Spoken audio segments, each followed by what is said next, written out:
Hey there, Napoleguin here with the first episode of 2v2 Tactical Analysis. We'll be pointing out a very simple thing to start off this video, and that would actually be what the first moves of pretty much any team battle is. So that's 2v2, 3v3, and 4v4. 4v4 were a thing. And one of the main reasons why I'm pointing this out is because I still see people messing up as far as this goes. So I know it will help a lot of you guys out here. It's basically where you place big guns. Now, if you're using artillery or gunnery, now, if you keep pulling it or something like that, you probably need to put that further back in your powers. Usually, it's not even worth a churn. Okay, now there are a couple exceptions, maybe late game or something like that. Super late game. I don't know, if you want to kill like a swashbuckler who's hidden has like 2 health left. There are usually exceptions to almost every role. Okay, it's a simple game. I just want to point out a couple of things. If you get first turn, you can usually bomb with this and hit like anywhere from 9 units to 4 units, and usually at about mid game you can hit about 3 units. So that's at least 900 damage, because the bombs do weapon damage. And most 2v2, 3v3, 4v4 teams have a pretty decent amount of musketeers in it, and they don't have a lot of armor. Swashbucklers also do not have a lot of armor. Swashbucklers also don't have a lot of will. My privateer is using a will-based weapon, which I recommend privateers do in team battles. It's simply worth it for the critical spams. Even if your weapon does have some other type of ability, it's usually not worth giving up the critical spams that a will-based weapon will give you. So also, swashbucklers don't have a lot of health, so killing them is a little bit easy, and it's great to get units out of the way as fast as possible. Now, I'm not saying always bomb swashbucklers with privateer bombs. There are some cases where it doesn't make any sense, like, for example, if a swashbuckler had, like, forward on or something like that, and wasn't likely that you do a lot of damage, or there's just a better place to bomb, like if there was a place where there are 9 units clumped together, obviously it would make more sense. The main thing I want to say here is that do what makes sense and what wins you the game. These are just tips right here. Use them as you see fit. The whole idea is to, help you guys become more skilled at PvP and improve your win rate.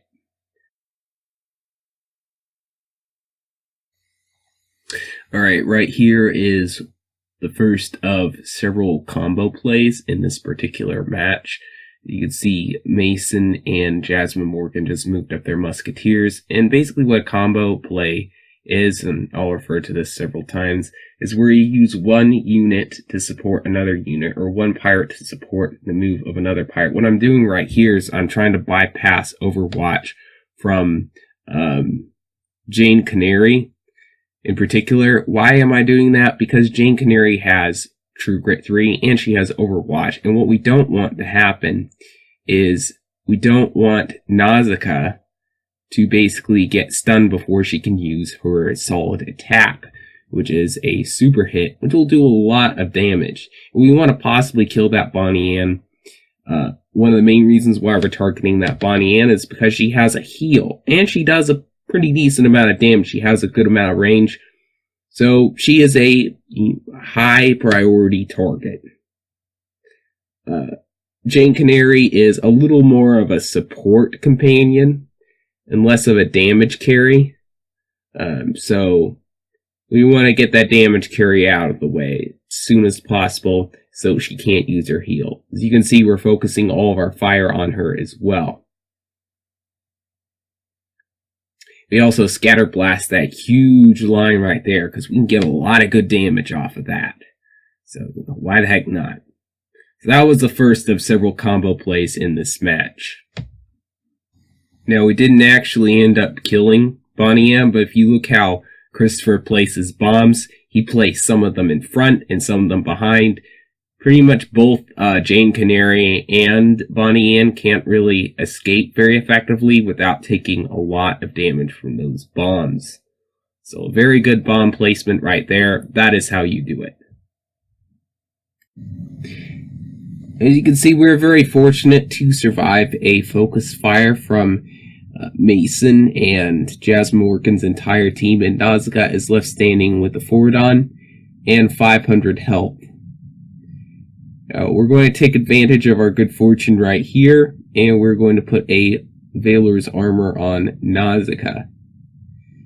And we also have to be careful because we could let a fort and a Valor armor go to waste, and our good fortune of Nausicaa surviving the attack go to waste simply by, keeping our Nausicaa where she is. We need to move her back just a little bit so she can attack Bonnie Ann on the diagonal, because Jasmine Morgan is within 3 squares of where Nausicaa currently is, and he could purge all that stuff off because he has the sprocket key equipped. So you have to be careful about that, because a lot of PvP players, particularly in team battles, will have the sprocket key equipped. So something to look out for right there.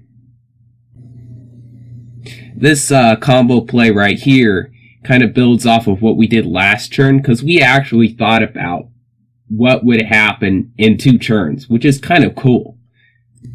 As you can see, Contessa is hidden, and she was used the turn before to bypass Overwatch. But guess what? She does hidden damage now, so now she's used to kill Jane Canary. In this turn, because we thought ahead, we're able to kill 2 units instead of just 1. And then some damage. Well, it ended up on, Mason's pet, but still, at least the pet will be, out of the way. The pet steps on some bombs and, I always like saber-toothed bunnies.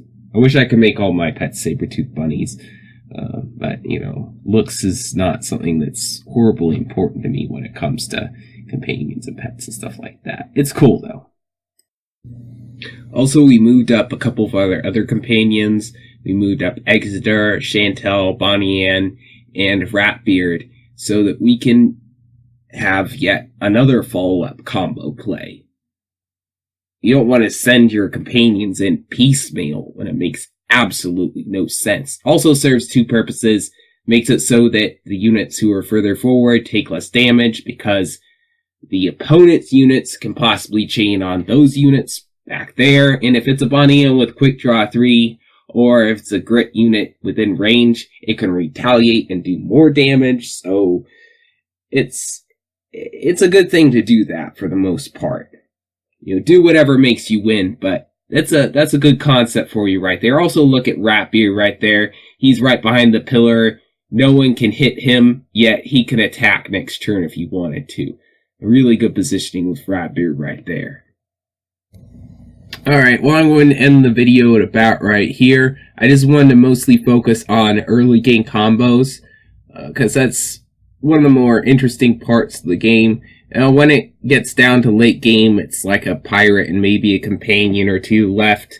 That is kind of interesting, and I'll probably be doing some videos on that as well, but this is the main part of every team battle, so I really wanted to focus on it for this particular video. That being said, if you want to see the entire match, there will be a link below in the description.